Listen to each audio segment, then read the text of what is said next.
Assalamualaikum warahmatullahi wabarakatuh. Perkenalkan, nama saya Seli Afria dengan NIM 16103825 di Prodi Pendidikan Vokasional Tata Rias. Nah, di sini kita akan membahas tentang pengertian anatomi dan fisiologi saraf otonom. Pertama itu pengertian saraf otonom. Sistem saraf otonom adalah bagian dari sistem saraf perifer yang berfungsi mengatur aktivitas organ-organ dalam tubuh secara otomatis, tanpa disadari atau dilakukan secara tidak sadar. Sistem ini mengontrol fungsi vital seperti denyut jantung, tekanan darah, pernapasan, pencernaan, metabolisme, dan sekresi kelenjar. Saraf otonom ini bekerja untuk menjaga keseimbangan internal tubuh atau homeostasis, yang mana agar tubuh dapat beradaptasi dengan perubahan lingkungan internal maupun eksternal. Nah, secara anatomi, sistem saraf otonom ini terdiri dari pusat pengendali, jalur saraf, dan organ eksternal.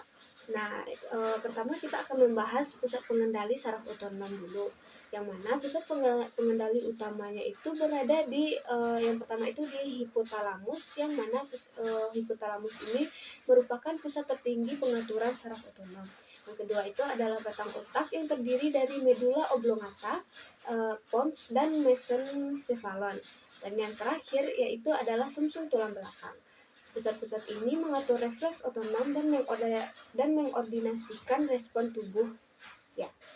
Nah, sekarang kita masuk ke pembahasan yang kedua, yaitu pembagian sistem saraf otonom, yang mana secara anatomi dan fungsi saraf otonom ini terbagi menjadi 3 bagian utama. Yang pertama itu adalah sistem saraf simpatis, yang mana sistem saraf simpatis ini berasal dari segmen torakal dan lumbal sumsum tulang belakang, dan ganglionnya itu berada dekat sumsum tulang belakang. Dan sistem saraf simpatis ini berfungsi mempersiapkan tubuh menghadapi kondisi darurat atau stres.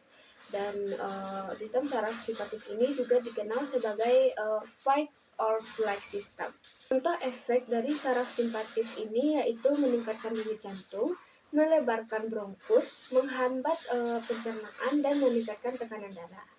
Nah, yang kedua kita masuk kepada sistem saraf parasimpatis, yang mana dia berasal dari batang otak dan segmen sakral, yang mana ganglionnya berada di dekat atau di dalam otak target.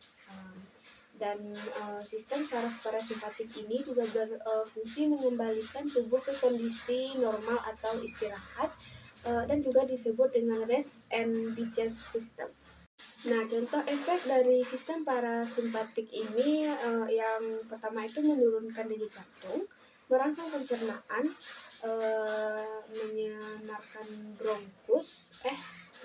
menyempitkan bronkus, dan meningkatkan aktivitas kelenjar.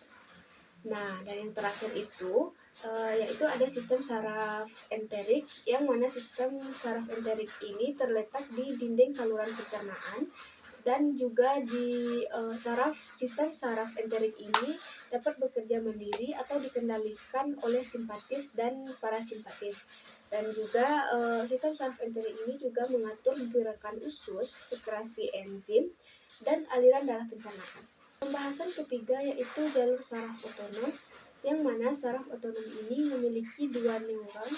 Yang pertama itu neuron preganglionik, yang mana itu dari pusat saraf ke ganglion, dan yang kedua itu neuron postganglionik, yaitu dari ganglion ke organ target.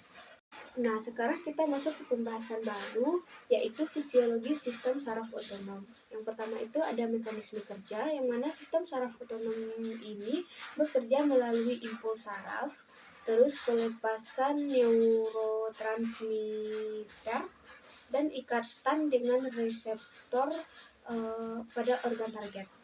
Dan yang kedua itu ada neurotransmitter.